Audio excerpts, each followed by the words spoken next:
This video will contain spoilers for Jujutsu Kaisen chapters 70, 71, and 72, Season 2, Episode 3, otherwise known as Episode 27, Bleach Episode 58, or Chapter 163, and also the Kane Chronicles book series, specifically the first book, if that happens to matter to you.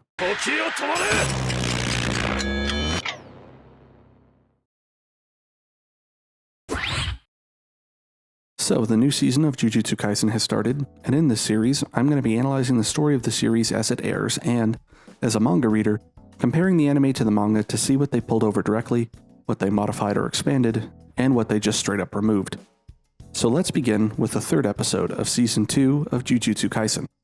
First, I'll recap the plot and explain what chapters it covered. We pick up after Geto has rejoined Gojo and Riko. He apologizes, explaining that Kudoi sent him on ahead to protect Riko, but he should have taken into consideration that Kudoi would be important to the enemy since she's important to Riko. Gojo tells him it's not a big deal, since they'll probably want to arrange some kind of trade or exchange of Riko's life for Kudoi's. They have the upper hand. He says they should take Riko to Jujutsu High and possibly get Shoko to act as a double to arrange a meeting, but Riko objects. She insists that she has to go with them, much to Gojo's consternation, stating that she hasn't even been able to say goodbye yet. Seeing how emotional she is, Gojo tacitly agrees by giving her the rule that if it looks like having her around will decrease Kudoi's chance of survival, they'll leave her behind. Finally, he tells her not to even think about backing out halfway, because Geto and Gojo don't care if she's scared. Suddenly, we cut to after Kudoi's rescue. The group are in Okinawa, and an itinerary tells us that they already rescued Kudoi. The kidnappers chose Okinawa as a negotiation location, so the group decided to take advantage of the opportunity to engage in some working vacation-style antics. On the beach, Kudoi apologizes for being defeated by a Time Vessel Association goon, and a non-curse user at that.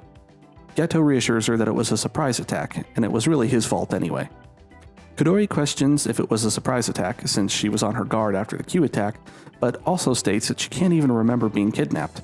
She also mentions that it was dangerous to come by plane, but Geto again reassures her that Gojo has good eyes and made sure to check everyone out before the flight took off. And Geto escorted the plane with his curses while in flight, so it was actually safer than taking an unfamiliar overland route.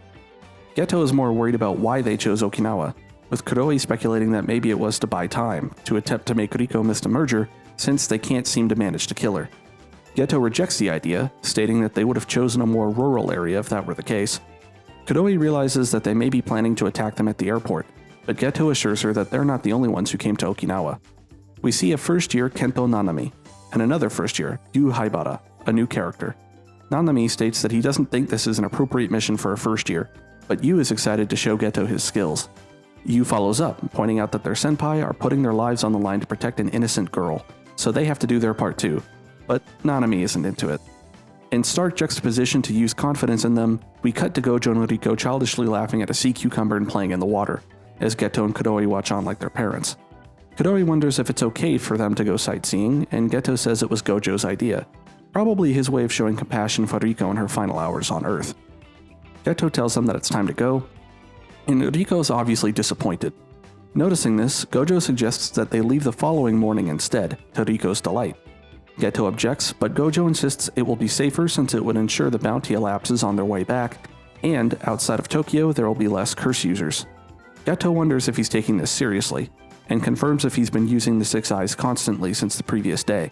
He also mentions that Gojo stayed up all night the previous night and will need to sleep eventually, so it would be best for him to get back to Jujutsu High as soon as possible.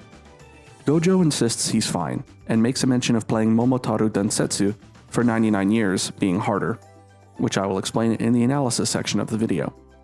He adds that, on top of that, Geto is there, so they'll be fine. We see as Yu excitedly tells Nanami they'll be staying for an extra day, another thing Nanami is less than excited about. We cut to their arrival at Jujutsu High, with Geto stating that they can finally relax now that they're inside the school's barrier. He thanks Gojo for his hard work, and Gojo, now irritable from his lack of sleep, expresses his distaste for babysitting, much to Riko's chagrin. Then, he gets stabbed from behind, by an unknown assailant. Geto finds this impossible and is shocked, along with everyone else.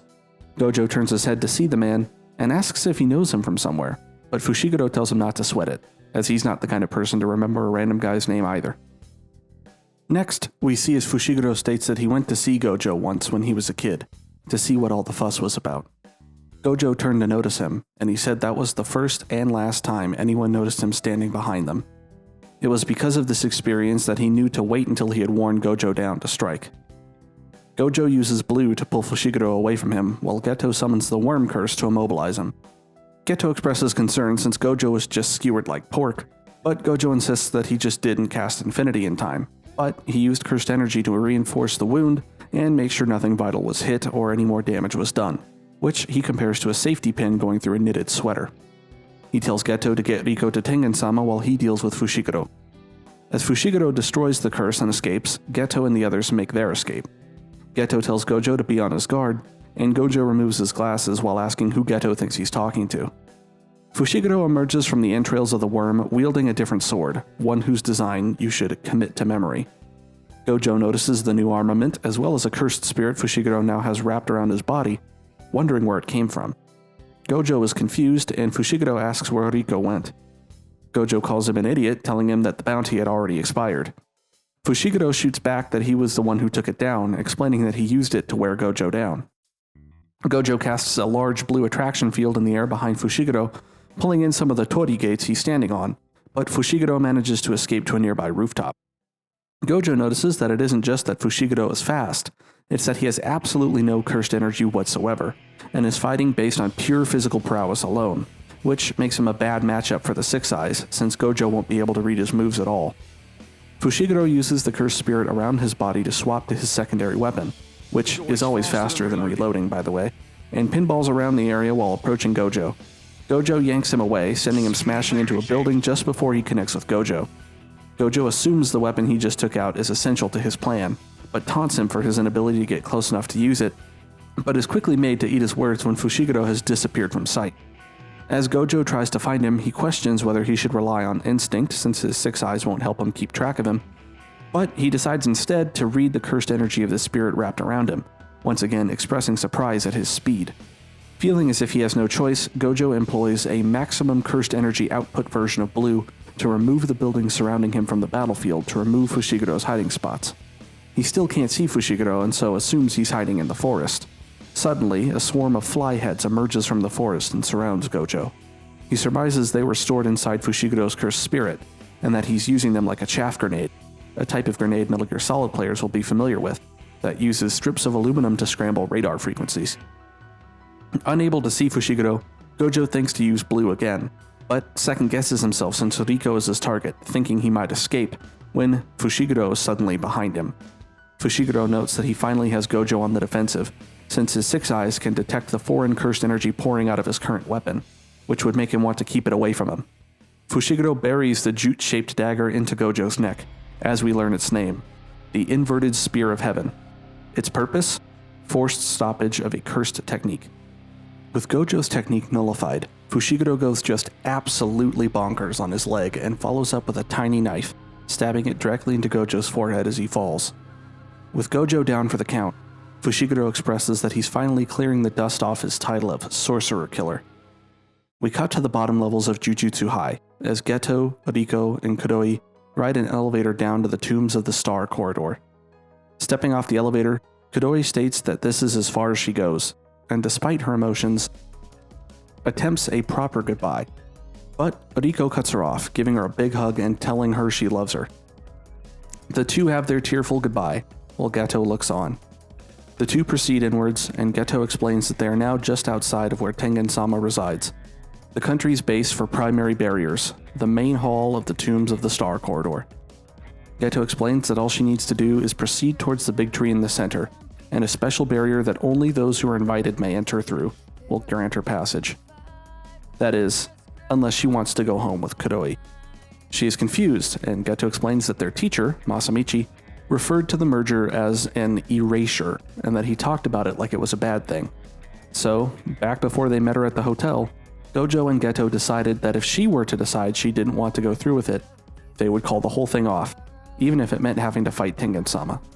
Geto refers to himself and Gojo as the strongest, so they will protect Riko's future, whatever she chooses that to be.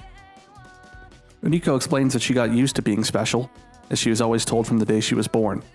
Her parents died in an accident, but she doesn't remember it anymore and isn't sad or lonely about it. She figured that no matter how bad things got, The merger would be something she'd be okay with because it would mean the sadness and loneliness would go away. With it in front of her now though, Riko decides she would rather spend more time with everyone, go more places, and see more things with her friends. Geto extends his hand to her, saying they'll take her home.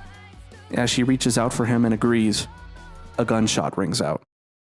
With Riko's corpse now on the ground in front of him, Geto looks in the direction of the gunshot and sees Fushiguro. He asks how he got there, and Fushiguro tells him he killed Gojo. Geto tells him to die, and summons 2 powerful spirits to engage in battle with the Sorcerer Killer.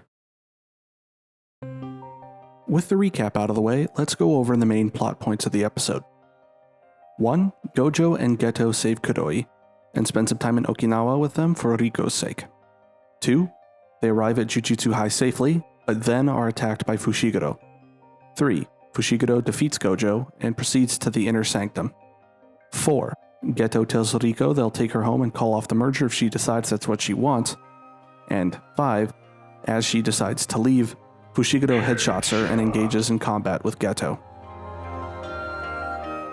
Now let's get into some analysis and explanation. While the group is in Okinawa, Gojo expresses his belief that playing 99 years of Momotaro Densetsu is harder than maintaining his technique for long periods of time. This is a reference to a very popular video game in Japan, which was basically like a virtual board game. It was similar to Monopoly in that the goal was to amass the most wealth by the end of the game, which was the amount of years the player would choose. When setting up the game, it would ask if the player wanted to play for 1 year or 99 years or any amount in between, which was basically determining the length of the game. Based on what I was able to find regarding the game, it would seem like each turn is a month, so every 12 turns would be a year, but I didn't explicitly see that explained anywhere. I'm just assuming based on what I read. The game estimated that playing a 10-year game with 4 computer players would take about 4 hours, so you can imagine how long it would take to do a 99-year run of the game. Examining the combat present in this episode, which makes up most of it, it's a pretty simple episode, we actually get to see what it would look like for Gojo to lose. Of course, we know he's not dead as Fushiguro states because he's alive in the modern day. It would make sense that this is a strongly formative experience for him though, as most near-death experiences are for most people. More importantly, we finally get to see what Fushiguro looks like in a fight. According to Gojo, he has absolutely 0 cursed energy, which means he fights much like Maki does. Even so, he seems to be far and above on a tier Maki doesn't reach, considering the extreme superhuman feats we see him pulling off in this episode. I won't go into his skills and equipment too much as we haven't seen everything he has to offer yet, and we will get further explanations in the coming episodes, but needless to say that I think the superhuman physical fighters in this series like him and Maki are some of my favorites as far as their fights go. There's just something about that classic shonen anime super speed that hits me just right. Personally, I blame Bleach, with Ichigo's Bankai making him super fast when it was first introduced. 12-year-old me fell in love with that. Fushiguro also has that cursed spirit we see him swapping weapons with, which appears to be a type of infinite storage, which reminds me of this ancient memory I have from when I was an actual Wii tyke in this game called Spy Fox, where his suit pocket was infinitely large and could store everything he picked up throughout the game. This is also similar to what we saw his own son doing in episode 19, but Megumi uses his shadows to swap weapons instead of a specific cursed spirit. It also reminds me of this magical technique from a book series called The Kane Chronicles. Those books are written by Rick Riordan, the same author as the Percy Jackson series, if you're familiar with that, and it's basically his series focusing on Egyptian mythology instead of Greek/Roman. In that series, the main characters are able to access the Duat, a dimension that exists between realities, and they use it like a locker to store supplies and weapons and summon them at will. In Egyptian mythology, the Duat is actually an afterlife believed to be ruled over by the god Osiris. Anyway, the whole pulling weapons from another pocket dimension or inter-reality storage space thing is just a really cool concept. Finally, just a couple basic notes from pages between the chapters in the manga. After chapter 71, we get a page that explains that when unregistered cursed energy is detected inside of Jujutsu High's barrier, an alarm is raised. For this reason, Geto is usually banned from using his technique inside the barrier, since summoning spirits with their own cursed energy would trigger the alarm, and it probably wouldn't be practical to have him constantly registering every new cursed spirit he captures. Because of this, and because he's an exemplary student, he usually warns the campus staff beforehand whenever he's going to have to use his technique, but sometimes he uses it without permission when getting into fights with Gojo. We also get another page after chapter 72, which just tells us that the sword with the Furutsuba that Fushiguro escaped the worm curse with is worth 500 million yen, which I believe is a callback to the same chapter/episode I mentioned earlier, where Maki says the same thing about Playful Cloud, although in the anime the amount was upped to 5 billion. Anyway, that's my episode recap and story analysis for the third episode of the new season of Jujutsu Kaisen. Make sure to subscribe and turn on bell notifications if you want to be here as soon as possible each week as I put out new videos for each episode as it airs, and feel free to drop a comment with suggestions as to other videos you might like to see, such as character analysis videos or explanations. Thanks for watching.